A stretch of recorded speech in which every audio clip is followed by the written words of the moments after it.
Good afternoon, everyone. My name is Ebokosia. I'm CEO of the GEM Project. I'm here to talk about how do we educate young people in a way that encourages them and empowers them, as well as match them to issues that they're passionate about and also they're affected by. And so when we think about this lens, I want to first talk to you a little bit about the GEM Project. The GEM Project's purpose is really to boost high school and college student engagement and educate them, but through two different distinct models. One through youth organizing, and the other through service learning initiatives which take on a social justice approach. In other words, critical service learning, which I'll talk about later. And I try to think about the process in which young people are educated and informed and are, especially young people who are vulnerable in different communities. Particularly with the GEM Project, we focus within communities that are low income, underserved, vulnerable young people, at-risk youth. I like to just call all young people champions and true ambassadors of their community. So there's three distinct ways in which we like to inform and educate and empower young people. But it first comes with the first thing that you have to do. You have to unlearn the idea of an uneven power dynamic between adults and children. We see this particularly in education between ages like K to 12, where the system is very oppressive, where there's only one person designated to be all-knowing, and it's usually an educator, usually an adult, and then youth are the most marginalized in that space, right? And so we first have to figure out, how do we level the playing field? Because through that lens, we are able to open the door in which all young people can see themselves as an active participant within their own education, which is very, very important. And it doesn't come without letting go of a few barriers for the caring adult within that learning space. You have to lead with vulnerability. And oftentimes it's really uneasy for adults in particular and educators in general to lead with vulnerability, because we're often taught, particularly in the United States educational system, that we have to be authoritative.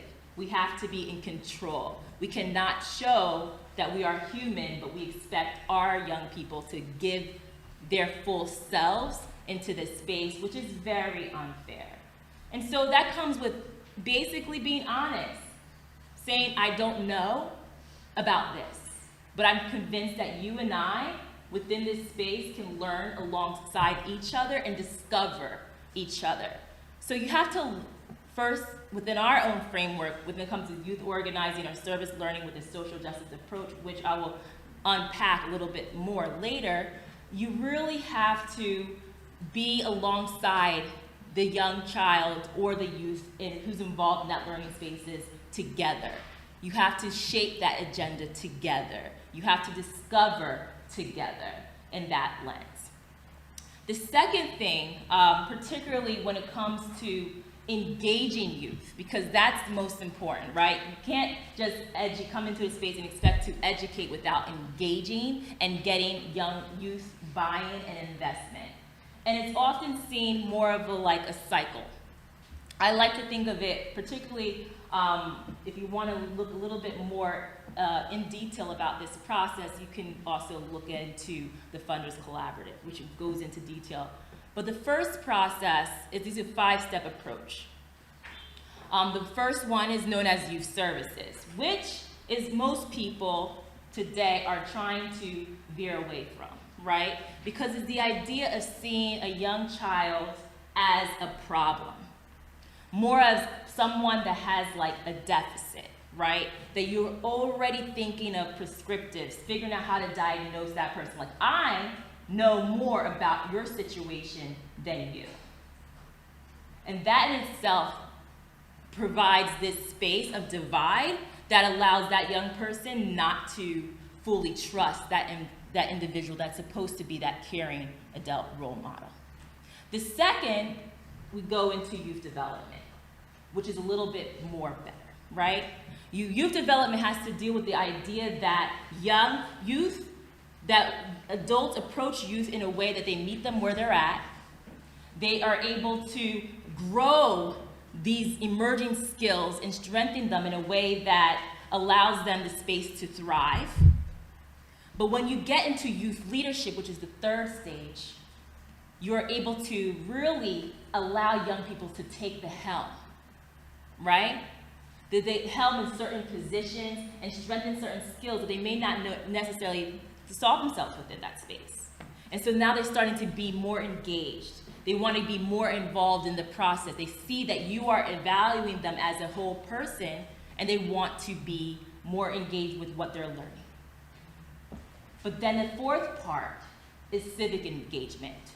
Civic engagement has to do with the betterment of the communities. Allowing youth to be able to walk into the space and see themselves, this is my neighborhood. I can influence my neighborhood. I can strengthen my youth voice. I can boost my social, political power in this space to influence policy, right? But the last stage, which is the stage that I'm most concerned with, is youth organizing. Now, stages 2 to 4 all took from each other. Stage 5, youth organizing, is sort of like that pyramid of actualization. You are here. We believe that youth organizing is a real strategy and tool that sees young people at the forefront of change by first identifying the issues in which affects their community, but giving them the space and resources and tools to be able to address those issues through collective action. And your role as an adult within that space is being seen as an ally, which is a very important role. You're assisting that learning process. You are helping them to identify these issues only so that they can see the barriers in which they come into your learning environment, whether it's an after-school program, whether it's a community center or some other flexible learning environment, that they can see those barriers and be informed and empowered because they have the knowledge, because they identify those issues. They participated in maybe community-engaged research or community-engaged activities, and they have real tangible tools to be empowered, right? And there's more that you can get in through this, but for the sake of time, I really want to go through the third component when it comes to really educating young people. So the third component is really introducing culturally responsive programming. We cannot be in spaces and be expected that our youth will be able to give their full selves to us in a way that is transparent, is a way that is vulnerable, in a way that is human, if we do not include them in the learning experience by what they're reading, by what they're doing, and also by who they're here, who's presenting in the space. If you know that you're not familiar, you don't connect with a young child, invite people in who will, right? Be an active participant so that child or that young person can see a full view of their community, which is hugely important. Now, the last model that I spoke about before addressing youth organizing was service learning initiatives, which take on a social justice approach. And I could sum this up very quickly. Oftentimes, we think about service learning, we think of community service, right?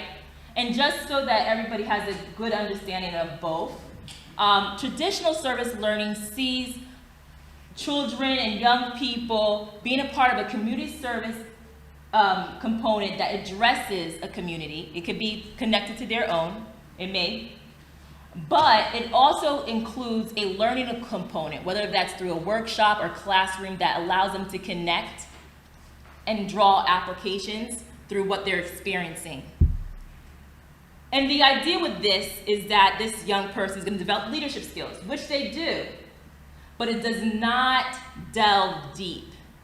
It does not address the barriers for them to really think critically and to understand the root causes of that issue.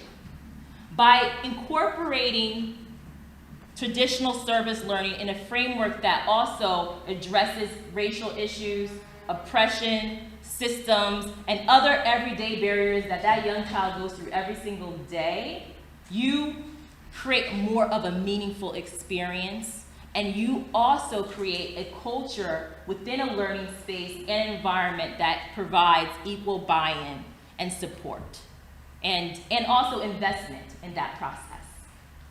And so with that, I conclude the most important, what I believe through our own work with the GEM project has been the most influential and the most meaningful process in which we engage youth by involving them through the learning process. We don't teach at them, we teach alongside. And we are equal discoverers as they are in the process.